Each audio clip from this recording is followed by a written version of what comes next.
Now, as a follow-up to our very first live stream this morning, we showed you how we took out the replay unit out of Gottlieb Surfer and disassembled it ready for cleaning. As I mentioned previously, we've already done videos on the reassembly and adjustment, so please look back in our video library for that.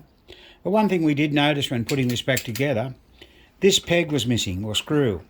So that's the cut-off screw that dictates how many replays you get. I think you can set it at 5, 10 or 15. Now with that missing, it's got the potential to go past and run the switch over the switch stack and cause some problems.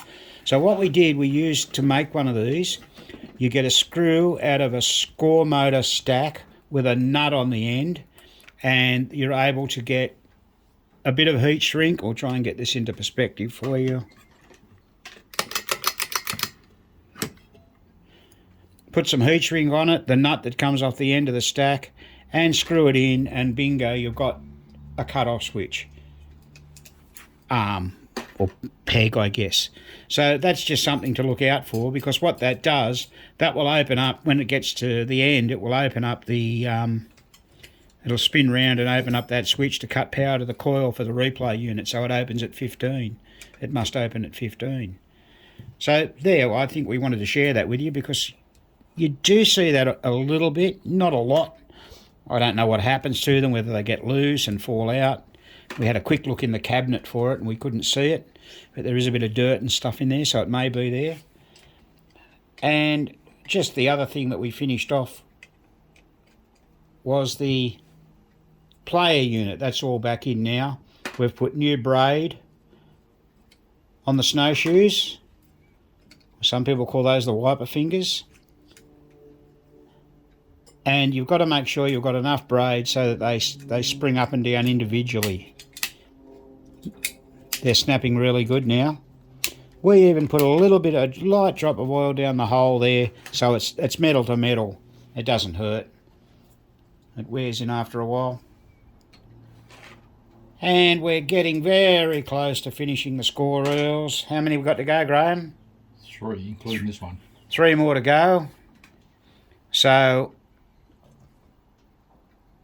the only other thing we've got to do will be do the relays. So that's these here. Up the back we have the N relay, or lowest point scoring relay, which will be 10 points. The M, which will be the 100-point relay. The L, which will be the 1,000-point relay.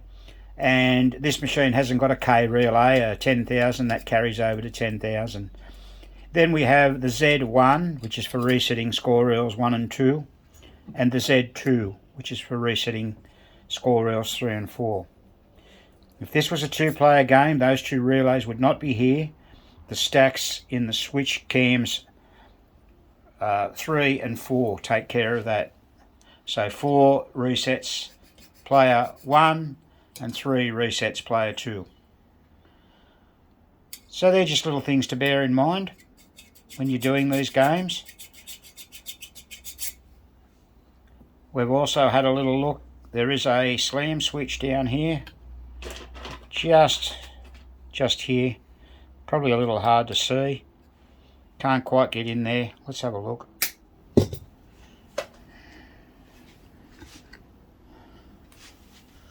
Oh yes, there it is.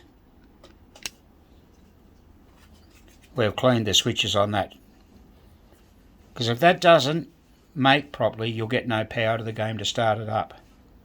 Here's having a little look at those switches from the front. There they are.